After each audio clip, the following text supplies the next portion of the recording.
ఈ సభాపర్వ ప్రారంభం చేస్తూ అక్కడ ధర్మరాజు గారితో కూడి ఉన్నాడు అర్జునుడు.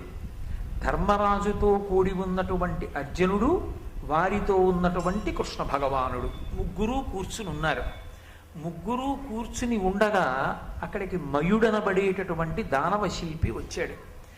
ఆయన తనకి అర్జునుడు చేసినటువంటి ఒక ఉపకారాన్ని జ్ఞాపకం చేస్తున్నాడు. అర్జునుడి వంక చూసి అన్నాడు, ఘనముగ ప్రాణము రక్షించిన ఉపకారికి ప్రియంబు చేయుదునన నేర్తునే, అయినను నీకు ప్రియం బనగా చేయంగ ఇష్టమైనది నాకున్. ఎంత అందమైనటువంటి రీతిలో ఆవిష్కరించారో చూడండి ధర్మాన్ని. ఒకానొకప్పుడు మయుడికి అర్జునుడు ఒక మహోపకారం చేశాడు. ఏమిటా మహోపకారం? మీరు ఆదిపర్వంలో విన్నారు. ఖాండవ వనాన్ని దహించారు కృష్ణార్జునులు ఇద్దరు. అగ్నిహోత్రుడికి వచ్చినటువంటి అజీర్ణ వ్యాధి పోవడానికి ఖాండవ వనాన్ని దహనం చేశారు. ఆ ఖాండవ వన దహన సమయమునందు తక్షకుని యొక్క ఇంట్లో ఉన్నాడు ఈ మయుడు. ఈయన ఆ అగ్నిహోత్రంలో చిక్కుకుని ఎటు వెళ్లాలో తెలియక తల్లడిల్లిపోతున్న సమయంలో కృష్ణ భగవానుడు ఆ ఇంటి దగ్గరికి వచ్చి తన సుదర్శన చక్ర ధారల చేత ఆయన కుట్టుక కత్తిరించడానికి సిద్ధపడ్డాడు. మయుడు జీవితేచ్ఛ చేత బ్రతకాలనేటటువంటి కోరికతో కృష్ణుడు ఎక్కడ తనని చంపేస్తాడోననేటటువంటి భయంతో సుక్షత్రియుడైనటువంటి అర్జునుడి యొక్క పొంతన చేరాడు. ఆయన వెనక దాక్కుని అర్జునుణ్ణి ప్రార్థన చేశాడు, ఎలాగైనా నువ్వు నన్ను కాపాడవలసింది అని. సుక్షత్రియుడైనటువంటి అర్జునుడికి ఒక నియమం ఉంది. ఎవరైనా సరే యుద్ధంలో శరణాగతి చేస్తే వాళ్ళని రక్షిస్తాడు ఆయన. అది క్షాత్ర ధర్మం. కాబట్టి ఇప్పుడు తనని ఆశ్రయించినటువంటి మయుణ్ణి రక్షించాలి. అర్జునుడు రక్షించాడు. అర్జునుడు రక్షించిన కారణం చేత మయుడు ప్రాణాలతో బయటపడ్డాడు. మయుడు దానవ శిల్పి. ఆయనకి అత్యద్భుతంగా శిల్పాలని నిర్మాణం చెయ్యగలిగినటువంటి చాతుర్యము వెన్నతో పెట్టిన విద్య. ఆయన కశ్యప ప్రజాపతికి ధనువు యందు జన్మించాడు, అందుచేత దానవుడు. ఆయన హేమ అనబడేటటువంటి ఒక అప్సరసని వివాహం ఆడాడు. దేవతలు ఒకానొక కారణం చేత ఆ అప్సరసని భూలోకానికి పంపించారు. ఆమెని వివాహం చేసుకున్నటువంటి మయునికి ముగ్గురు సంతానం జన్మించారు. దుందుభి, మాయావి, మండోదరి. ఆ మండోదరిని వెంట పెట్టుకుని తాను అరణ్య మార్గంలో వెడుతున్నప్పుడే దశగ్రీవుడైనటువంటి రావణాసురుడు ఆ మండోదరిని చూచి ఈమెను నేను వివాహం చేసుకుంటాను అని కోరితే మయుడు మండోదరిని రావణాసురునికి ధర్మపత్నిగా ఇచ్చాడు. అప్పుడు రావణుడికి పట్టమహిషి అయింది మండోదరి. అటువంటి మయుడు గొప్ప దానవ శిల్పి. ఆయన తన శిల్పకళా చాతుర్యంతో ఎంత అద్భుతమైన విషయాన్నైనా సరే నిర్మించగలిగినటువంటి సమర్థత కలిగినటువంటి వాడు. ఆయన అర్జునుడి దగ్గరికి వచ్చి ఒక విన్నపం చేశాడు. ఘనముగ ప్రాణము రక్షించిన ఉపకారికి ప్రియంబు చేయుదునన నేర్తునే. మనకి ఆర్షధర్మం ఒక మాట, కృతీచ ప్రతికర్తవ్యం యశధర్మ సనాతన. సనాతన ధర్మంలో అన్నిటికన్నా ప్రాణప్రదమైన విషయం ఏది అంటే ఉపకారికి తిరిగి ఉపకారం చెయ్యడం. ఉపకారికి తిరిగి ప్రత్యుపకారం చెయ్యడంలో ఎప్పుడూ వైక్లభ్యమును పొందరాదు. అసలు సాధారణంగా పరోపకారము వ్రతముగా జీవించగలిగినటువంటి వాడై ఉండాలి పురుషుడు. అథవా తనకి ఉపకారం చేసిన వారికి ప్రత్యుపకారం చేసేటప్పుడు మీనమేషాలు లెక్కించకూడదు. తప్పకుండా ప్రత్యుపకారం చెయ్యడానికి సిద్ధపడాలి. మయుడంటాడు, ఘనముగ ప్రాణము రక్షించిన ఉపకారికి ప్రియంబు చేయుదునన నేర్తునే. నువ్వు నాకు చేసిన ఉపకారం ఏదో చిన్న ఉపకారం కాదు, నువ్వు నాకు చేసిన ఉపకారం మహోపకారం. అసలు ఇవాళ నేను ఉన్నాను అంటే నీ అనుగ్రహం. నువ్వు నన్ను ఆనాడు రక్షించి ఉండకపోతే ఈ కృష్ణ భగవానుడి యొక్క చక్రము చేత నేను ఏనాడో సంహరింపబడి ఉండేవాణ్ణి. నువ్వు నన్ను రక్షించావు. అటువంటి నీకు ఏదో ప్రియం నేను చేస్తాను, నీకు ఉపకారం చేస్తాను అనడం సాధ్యమా? తత్తుల్యమైంది ఎవరు చేయలేరు. లోకంలో అన్నిటికన్నా గొప్పది ఇది అంటే ప్రాణమే. ప్రాణాలు ఉంటే కదూ ఎవరికైనా ఏమైనా చేయడం. నేను ఉన్నాను భవతి అన్న మాట నిలబడాలి అంటే ప్రాణాలు నిలబడాలి. ఆ ప్రాణాలే నిలబెట్టిన వాడివి నువ్వు. నీకు నేను ఏం ప్రియం చెయ్యగలను? చెయ్యలేను. కాబట్టి నీ దగ్గరికి వచ్చి నిజానికి నీకు నేను ఏదైనా ఉపకారం చేస్తానన్న మాట వాడడం కూడా దోషభూయిష్టమే. అయినను నీకు ప్రియంబు అనగా చేయంగా ఇష్టమైనది నాకు. మరి నేను ఏమనాలప్పుడు? ఏమనాలో నాకు తెలియట్లేదు. అందుకని అనగా ఓ పాపము లేనివాడా, నీతో నేను ఒక్క మాట మనవి చేస్తున్నాను. నీకు ఏదైనా ప్రియం చెయ్యాలని నాకు అనిపిస్తోంది, కాబట్టి నేను ఆ ప్రియం చేస్తానన్నాడు. ఇక్కడ మీరు ఒక్క విషయాన్ని గమనించాలి. ఎవరో ఏదో ఉపకారం చేస్తారన్న కోరికతో అర్జునుడు రక్షించలేదు. అర్జునుడు తన ధర్మాన్ని తాను నిర్వర్తించాడు. క్షాత్రధర్మాన్ని నిలబెట్టుకున్నాడు. సనాతన ధర్మం అసలు ప్రధానంగా దేని మీద నిలబడుతుంది అంటే చాతుర్వర్ణ వ్యవస్థ మీద నిలబడుతుంది. వేదమంతా కూడా చాతుర్వర్ణ వ్యవస్థని ఆధారం చేసుకుని ధర్మ నిర్ణయం చేసింది. కాబట్టి సుక్షత్రియుడైనటువంటి అర్జునుడు శరణాగతి చేసినటువంటి వాడు ఎంత గొప్ప శత్రువైనా సరే రక్షించి తీరాలి. ఆయన తన ధర్మాన్ని తాను నిలబెట్టుకోవడానికి రక్షించాడు తప్ప ప్రత్యుపకారము కోరి చేసిన వాడు కాదు. అది పాపబుద్ధి. అనగా నువ్వు పాపము లేనివాడివి. నువ్వు అలా నన్ను రక్షించలేదు. నన్ను రక్షిస్తే నీకేదో నీ చేసి పెడతానన్న కోరిక నీకేం లేదు. అయినా నీకు ప్రత్యుపకారం చెయ్యకుండా ఉండలేక చేస్తానని నేను అంటున్నాను. కాబట్టి నువ్వు ఏదైనా ఉపకారాన్ని కోరు, ఏమడుగుతావో అడుగు, నేను చేస్తాను అన్నాడు. అర్జునుడు ఒక్క క్షణం ఆగాడు. ఆయన ఏమీ కోరలేదు. నువ్వు నాకు ఇది చేసి పెట్టు అని అనలేదు.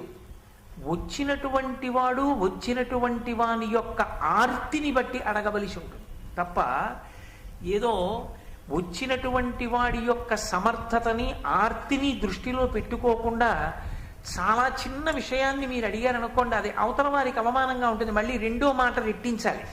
అదేంటంటే బొత్తిగా అంత అన్యాయంగా అడిగారు. అలా కాదు, మీరు నా సమర్థతని దృష్టిలో పెట్టుకుని అడగండి అనాలి. అప్పుడు యువతల వారికి అహంకారం ఆపాదింపబడుతుంది. అందుకని అర్జునుడు ఇది కోరుకున్నది కాదు. ఈ ప్రత్యుపకారం ఆయన ఏం కోరుకోలేదు. కాబట్టి ఆయన కృష్ణ భగవానుడి వంక చూశాడు. ఇది జీవితంలో ఉండవలసినటువంటి లక్షణం. అది కష్టం కానివ్వండి, సుఖం కానివ్వండి, కలిసొచ్చింది కానివ్వండి, పోయింది కానివ్వండి, ఏ క్షణంలోనైనా సరే భగవంతుని యొక్క స్మరణము మరుగున పడకూడదు. అసలు యథార్థమునకు ఒక మనిషి చనిపోయాడు అన్న మాట ఎప్పుడు అంటే ఏ ఒక్కరోజు భగవంతుని యొక్క స్మరణము లేదు, భగవంతుడు విస్మరణమునకు గురి అయిపోయాడు, ఆయన జ్ఞాపకానికి రాలేదు, ఆ రోజు వాడు మరణించినట్టు.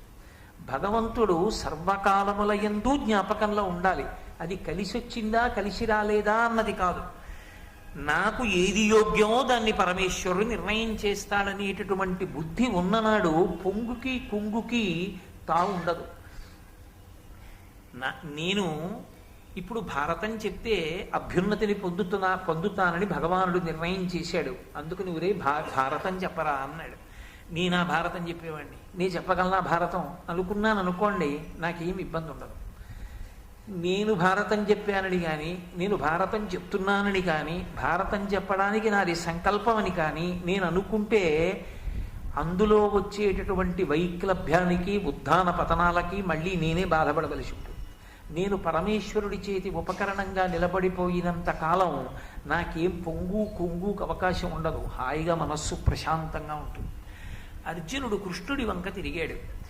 తిరిగి అన్నాడు, ఏదైనా ఒక అపూర్వమైన విషయాన్ని ఈ మయుడి దగ్గర మనం పుచ్చుకోవలసింది ఏది ఉంటుందో మీరు ఆలోచన చేసి నిర్ణయం చెయ్యండి అన్నాడు.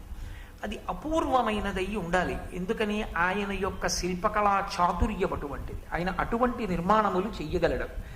కాబట్టి అటువంటి నిర్మాణం ఏదైనా చేసి ఇమ్మనండి అన్నాడు. ఇక్కడ మీరు ఒక్క విషయం జాగ్రత్తగా గమనించాలి.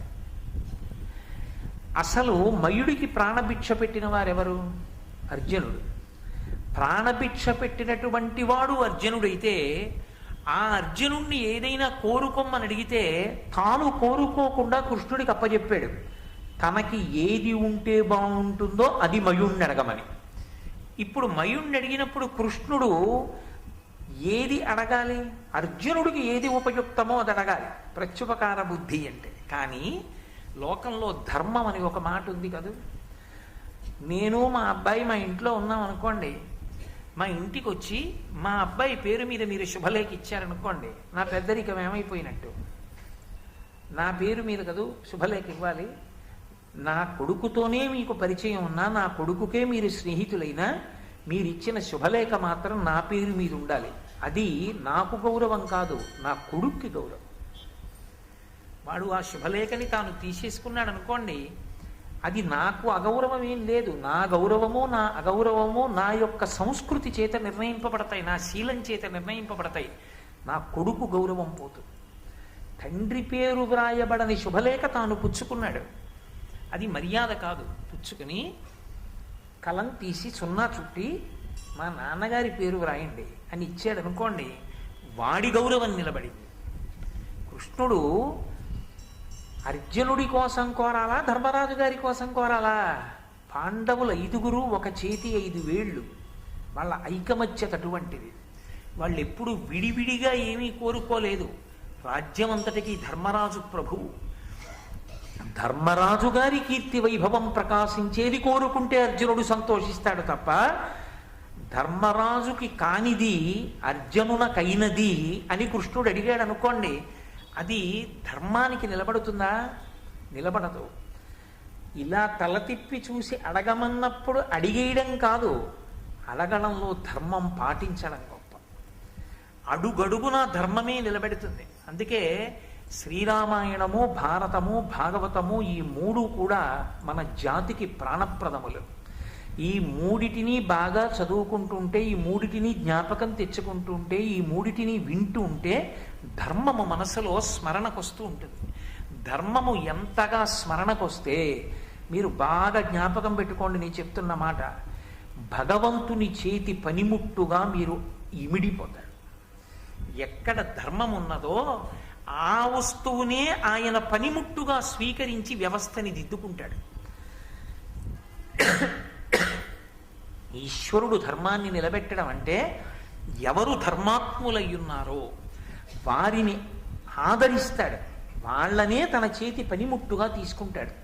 తీసుకుని వాళ్ళని ఆదర్శంగా పెట్టి సమాజాన్నంతటినీ సంస్కరిస్తాడు. భగవంతుడి చేతి పనిముట్టుగా మారడం, భగవంతుని యొక్క అనుగ్రహానికి పాత్రులు కావడం కన్నా రక్షణ వేరొకటి ఉంటుంది ఆ లోకంలో, ఇంకేం ఉండదు. కాబట్టి ధర్మమే రక్షణ.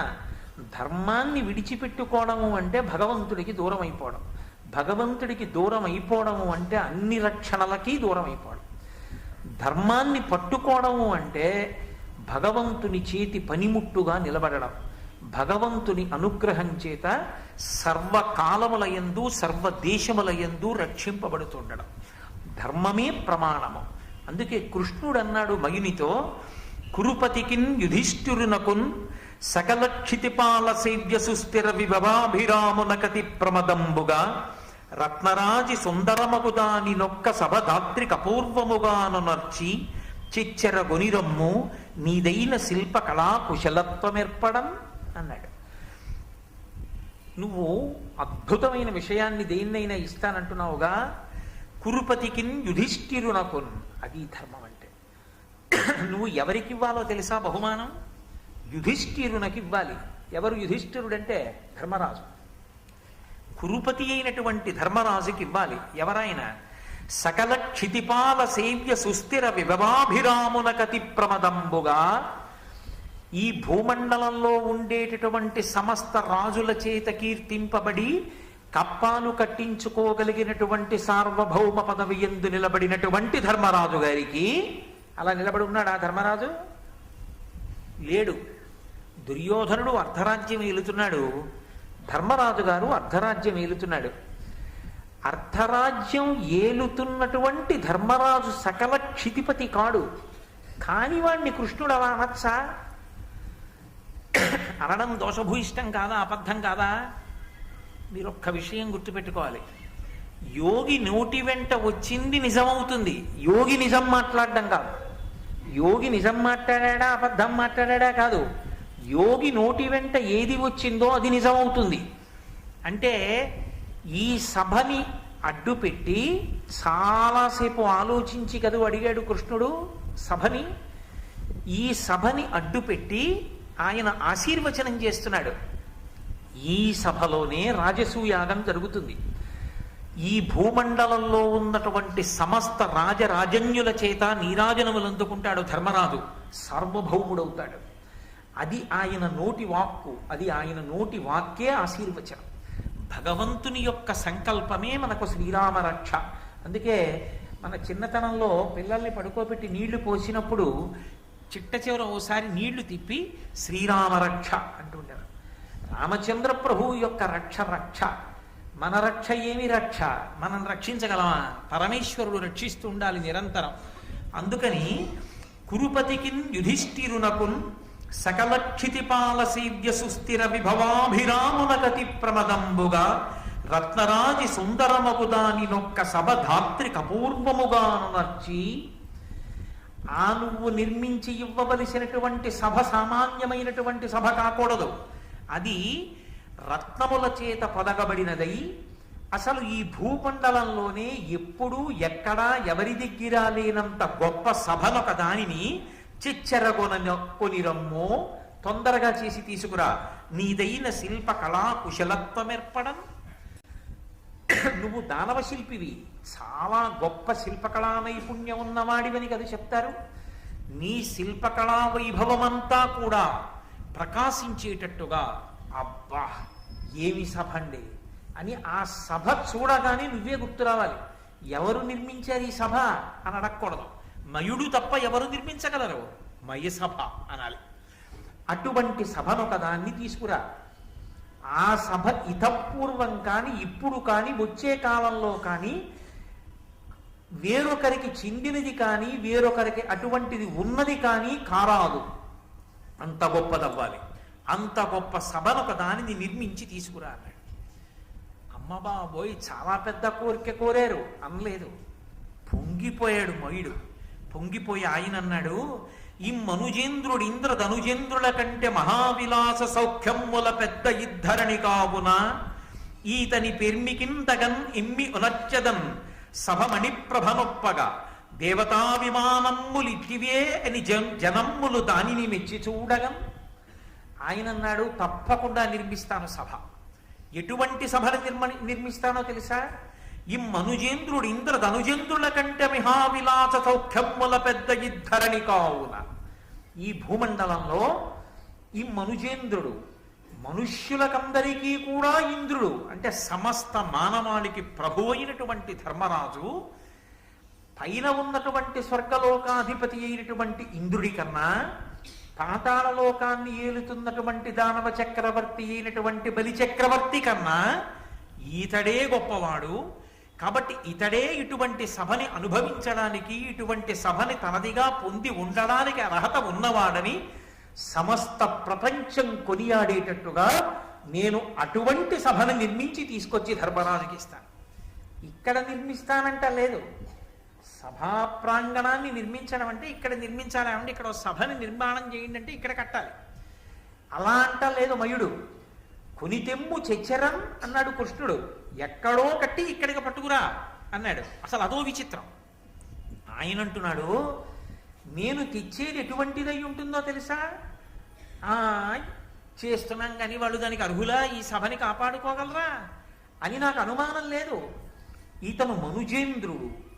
ఎందుచేత ఆ మాట వచ్చింది మయుని నోటి వెంట అంటే, ఒకానొకప్పుడు ఇంద్రుడికి రాజ్యం పోతే ఉపేంద్రుడై ఇంద్రుడికి తమ్ముడై వామనమూర్తి అయి బలిచక్రవర్తి దగ్గర రాజ్యాన్ని తీసుకుని మళ్ళీ ఇంద్రుడికి రాజ్యం ఇచ్చినటువంటి వాడు శ్రీ మహావిష్ణువే. అదే శ్రీ మహావిష్ణువు ఆ బలిచక్రవర్తి దగ్గర రాజ్యాన్నంతటినీ తీసుకుని ఇంద్రుడికి ఇచ్చేసినప్పుడు వరుణపాశముల చేత బలిచక్రవర్తిని కట్టేస్తే బలిచక్రవర్తి నిరాధారుడై సభలో నిలబడిపోతే ఆయన భార్య వింధ్యావళి వచ్చి ఏడిచి, నువ్వు కోరుకున్నదంతా 3 అడుగుల నేలగా ధారపోసేశాడే నా భర్త, ఎందుకు ఇలా బంధించావు వరుణపాశములతో అని అడిగితే, నేను బంధించలేదమ్మా, ఎవ్వని కరుణింప నిశ్చయించితివాని అఖిల విత్తంబునే అపహరింతు అన్నాడు. ఎవరిని రక్షించాలనుకుంటానో వాళ్ళ సమస్త విత్తాన్ని తీసుకుని పరీక్ష చేస్తాను. బలిచక్రవర్తిని నేను అనుగ్రహిస్తున్నాను. ఇతను పాతాళలోకానికి ప్రభువు అవుతాడు. దిక్పాలకుల యొక్క ఆజ్ఞ ఇతనికి వర్తించదు. ఇతనిని నా శంఖచక్రములు సర్వదా కాపాడుతుంటాయి, నా శంఖచక్రములను ఇతనికి కాపలాగా ఉంచుతున్నానన్నాడు. ఒకనాడు బలిచక్రవర్తికి రాజ్యం ఇచ్చినవాడు శ్రీ మహావిష్ణువే, ఒకనాడు ఇంద్రుడికి రాజ్యం ఇచ్చినవాడు శ్రీ మహావిష్ణువే. ఇవాళ ధర్మరాజు గారిని సార్వభౌముణ్ణి చేసేవాడు శ్రీ మహావిష్ణువే. ఇంద్రుడికి రాజ్యం ఇచ్చిన నాడు రాజ్యం ఒక్కటే ఇచ్చాడు, బలిచక్రవర్తికి రాజ్యం ఇచ్చిన నాడు రాజ్యం ఒక్కటే ఇచ్చాడు.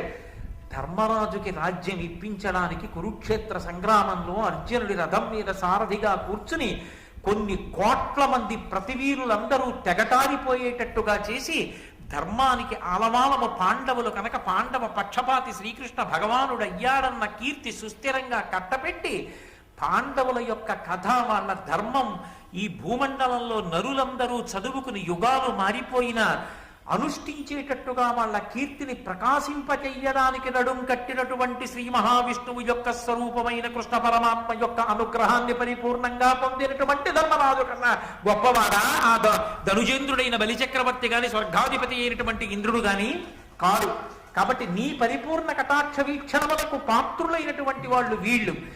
కృష్ణుని యొక్క అనుగ్రహము ఎంత ప్రకాశవంతంగా, ఎంత ప్రస్ఫుటంగా, ఎంత పరిపూర్ణంగా పాండవుల యందు ప్రసరించిందో మయుని యొక్క బుద్ధికి ఎక్కడో ఒక్క చోట తళుక్కున తోచక తోచింది ఈశ్వరానుగ్రహంగా. అందుచేత నోటి వెంట ఆ మాట వచ్చేసింది.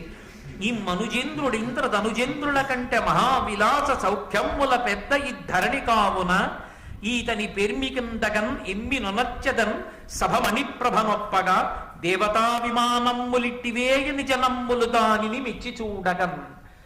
ఆ జనులందరూ కూడా మయసభని చూసి, ఓ దేవతల యొక్క సభలు, దేవతల యొక్క విమానాలు ఇలా ఉంటాయి అని దీన్ని చూసి చెప్పుకోవాలి. ఎందుకని వాళ్ళు దేవలోకానికి వెళ్ళి చూసొచ్చిన వాళ్ళు కారు.